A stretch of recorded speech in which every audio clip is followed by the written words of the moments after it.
So unaona, it's not all bad. Now, so, and there's some people who find, so practice responsibility when it comes to the use of technology, the internet, and all those things. Now, there's some people who take it a notch higher, where their relationship, like everything about their relationship is on the internet. Okay? So, they just broadcast everything basically about the family, on the internet, on social media, and all those things. Where do we draw the line then? As far as, yes, using technology at least to get information on what's happening across the globe and what's happening, around us and all those things. But then again, we tend to put our issues. Have you seen people wanna break up on social media? Yeah. Ama wengine wanakatiana on social media, a good thing. But then again, that aspect of then broadcasting everything that happens in your life on social media, where do we draw then the balance and say, this I keep it to myself and this other ones I can probably, put it on social media? Sometimes for a Christian anaweza weka kitu akisema anataka kuonyesha utukufu wa Mungu. Okay. But then it is not taken that way. Yeah. Anaonekana she's bragging or he's bragging. So I think kwanza mambo ya watoto. Yeah. Naona babies kuwaweka ati umepewa. These are my babies. Yeah, my kuna mwingine blessing. pale yako kwa knees That's akiomba true. Mungu mtoto atasikiaje? I think imetufanya tusiwe sensitive. Yeah. Before you put that thing, think of, na ujue all people are not your friends. You have enemies. You have that thing you are putting in there can be used by an enemy to finish you. So I think it's good to be wise. Yeah. It's good to know what you are putting, and it's good to know how it will affect others. The other person. Yes. But some people say, but this is my feed, this is my page. I can put whatever I want. If I want to brag about my babies, sure. If I want to brag about my husband, babe, if I can do, so people say this is my feed. So I decide what I put, on there.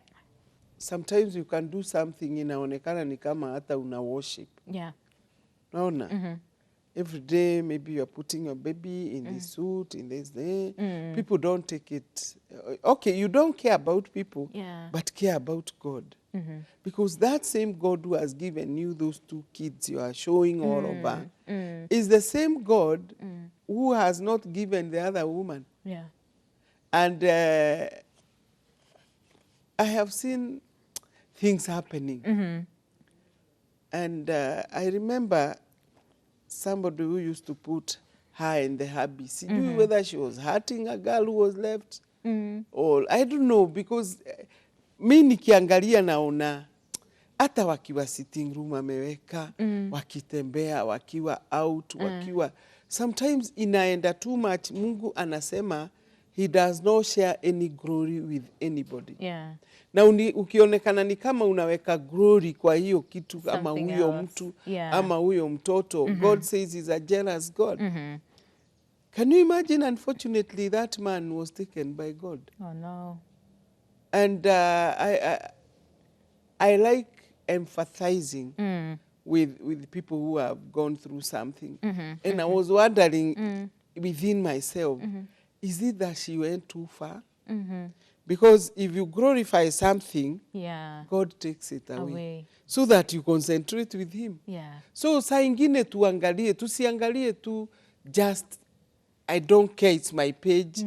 It's my feed, I put whatever Even I if want you don't to. care about people, think of what God is thinking about you. Because like when you show off your good house, your good car, and the Bible in Ecclesiastes says it's not hard work. Usually God does not bless from very hard work. Yeah. He says he gives a chance. Yeah. And he can give Winnie a chance. Then that chance, Winnie akitosheka, aichukue alete Wanjiru. Yeah. Kesho apelekee yule. Yeah. Kwa hivyo nikianza kuringana chance, na si yangu ni kupewa.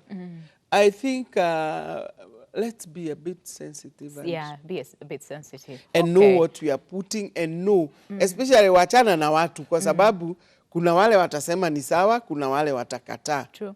Nakumbuka ile story ya punda na mzee na mtoto. Waliambiwa so many suggestions mpaka wakawa confused. So people are actually people we don't very much care, but God. Wacha tuone Mungu ananionaje. Ananiona ni maringo ama ni I'm praising him. But praising him, you say once, and people you know you are blessed. But there's some people who scare people on social media in the name of praising God. You know those messages where you get to spread this to 5 people. If you don't, you will anyway. Those are things I really hate. Yeah, if you don't spread this and then... Why are you forcing me to spread what you have? What you have. Yeah, somebody missed it and he kuwa mgonjwa. You scare. I don't even check. Don't. Okay, and we'll talk about how then that affects the families, because like we said, that connection and physical interaction is somewhat lost because we don't even know each other anymore, because we all spend all the time, you know, on our phones and all those things. But, hi, more to your messages. Someone here says, oh, okay, it's our favorite person. Okay, good afternoon. How are you doing in the studio? I am watching the show with my sweet wife, Doris Awino Nyagudi. Today I do not have much. Otherwise, you people look gorgeous and smart, and thanks for the good work. Keep it up. And this is Gabriel Otieno Makopuodo. Yes, from Kitengela. Thank you very much. It's so good when you touch base, you know, with us. Gabriel, also thank you very much, and say hi to your wife, Doris Awino Nyagudi. Okay. Hi. Then someone else says, hello, I am Brian. We know from Kisumu. Good Friday. Actually, you look amazing. Thank you very much. The aspect of technology depends on the individual, how you're using it. It can be a blessing or it could be a curse. So you decide, you know, what it is to you. And then someone else says, hi, Winnie. It's Benson here from Nairobi. Always looking lovely with mom there. Thank you very much. Says, as for technology, it may come na advantages and disadvantages in equal portions. But for me, it may save ile mbaya. Ajay, please tell us. Please tell us. We want to hear the stories. Okay, kama Benson. Kama ni student atuambie, yes. Kama ni kazini. Exactly. Benson, so please call us. We also want to hear your voice. Please call us and tell us how technology may could save, all right? And then someone else says, I'm Vincent Mokwa. Technology is a test faith and trust in a long-distance relationship. By the way, it makes long-distance relationship nearer, and this is as far as the phone is concerned, all right? And then someone says, technology is a curse. Most families have broken. Side chicks zimekuwa mob because of the phone. There's that part. Hi. Someone says, I am Babu from Githurai. I say that technology is a blessing because it unites people together, and especially dating sites. Well, we're finding love online. Okay. And then Brad Novino, coming back from Kisumu, says, I'm enjoying the show. You both look amazing. Thank you very much. Technology itself is good because it's a matter of evolution and innovation. All right. Continues to say, change is something you cannot stop. But then everything good has limitations. Currently, technology has become a medium of curse, especially to individuals who are not mature enough to handle it. Everything has been thrown there for everyone. So bad to our youth because many have gone astray, to be honest. The aspect of negativity outweighs the positivity. And this is among our youth. So you can imagine the kind of generation we are raising. I support technology, but to someone who is mature enough to handle it. But to our youth, I say it's a curse. So young people, so then how do we, because now it's like us young people, we depend on technology almost for everything. At the exams, right now, so universities, shule zimefungwa and everything. So universities are conducting exams, you know, online. We get information online. We get to interact with the people even outside the country online. So it's more of, what would I say, like a need than a want for so many young people. It's a necessity. But then again, so how do we, and how does this affect a young person's mind? Because I was reading somewhere and they were saying the more time you spend on the internet and you know, on your phone and your laptop, it somewhat freezes like a part of your brain that's, you know, so you're not creative enough. You're not exercising like your brain muscles. It just, and all you can think about is there. So for a young person and not to get to a point where this affects them in future, what do we do? Because sometimes striking a balance is difficult, you know? In fact, you are talking about the young people. Yeah. Very many parents have spoiled babies with the phone. Yep. I was traveling in a public means one time, and I was seated next to a mother with a baby. And any time this baby wanted to know things from the mother, she would tell him, unanisumbua, shika ucheze game. Yeah. And I told her, Mommy, can you stop that? Yeah. Talk to him. Talk to your baby. You're going to educate him, Yeah. even telling him what that tree is when we pass. This thing is going to spoil the child. And I read somewhere that those babies that are wanakuliwa na hii, Yeah. when they go to school, they don't perform. That's true. And That's they true. become daft. And they will not, they believe in this. Yeah.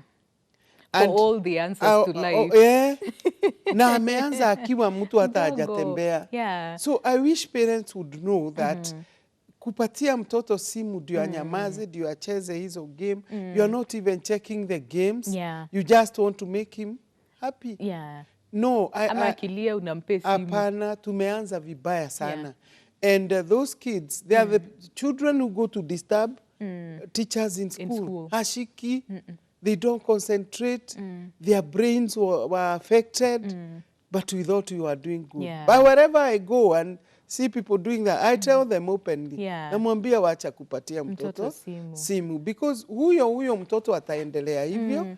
Hata when he's at home for weekends, the same cartoons ndio ataendelea nazo.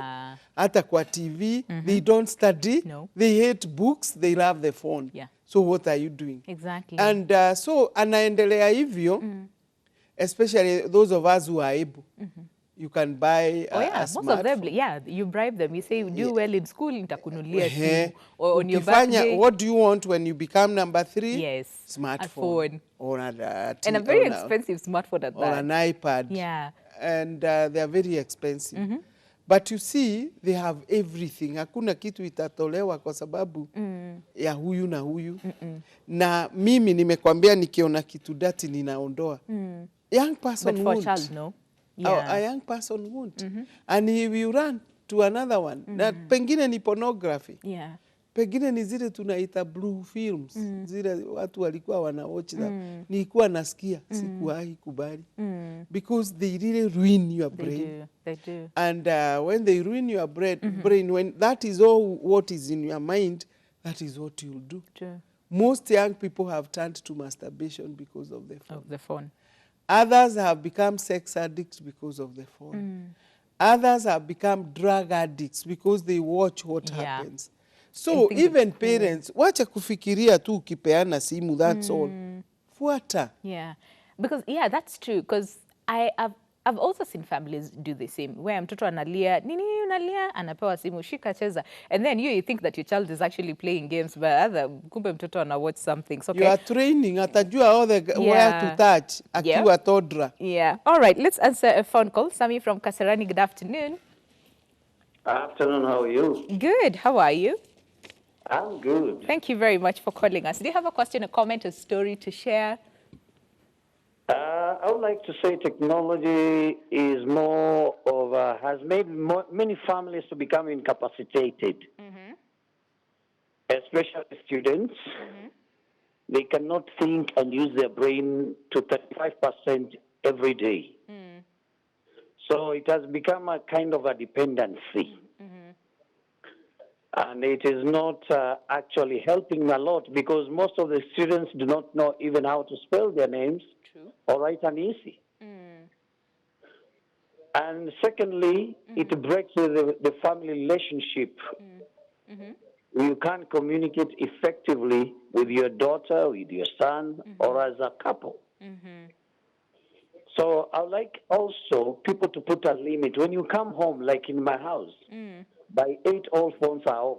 It's a family time. Wow, okay. You should have a regulation in the house. Otherwise, you'll never have a pure relationship. Spiritually also, you can't go fasting with your phone on. That's hypocrisy. Yeah. A big hypocrisy. I've seen pastors do that when we go for prayers. They don't focus on prayers when the phone rings. So they come out back empty after spending 3 days and they are paid, they are fasted. They come back one more empty. So God is a jealousy God, and He wants, if you want to pay attention, you pay attention to Him and His word only. You don't divert your attention to God. He will not focus with you. or rather give you attention to or fulfill what you want him to fulfill. Okay. So you must pay pure attention to him. He is God. He's not your brother. He's not your sister.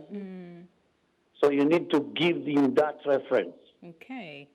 And God bless you. You're looking beautiful. Say hello to Mama. Anakusikiza, hebu mwambie msalimie. Thank you. Na Nimesikia. mwambia wache kupotea sana. Umemweka studio mpaka amekuwa mrembo zaidi. Anazuia momonyoko wa ujana. Thank you very much, Sammy. Thank you so much. Appreciate your comment. Very wise words Very over powerful. there. Very, very powerful Because words over there. that yeah. one of church, kwanza, you feel, unaona even somebody is an adult. Yeah. And a chat. And the In pastor is church. Actually, preaching. it's so true. That's so true. You see, Yeah. what do you take God to be? Yeah. And unaona msichana anacheka. Unako kanisa. Na kukanisa.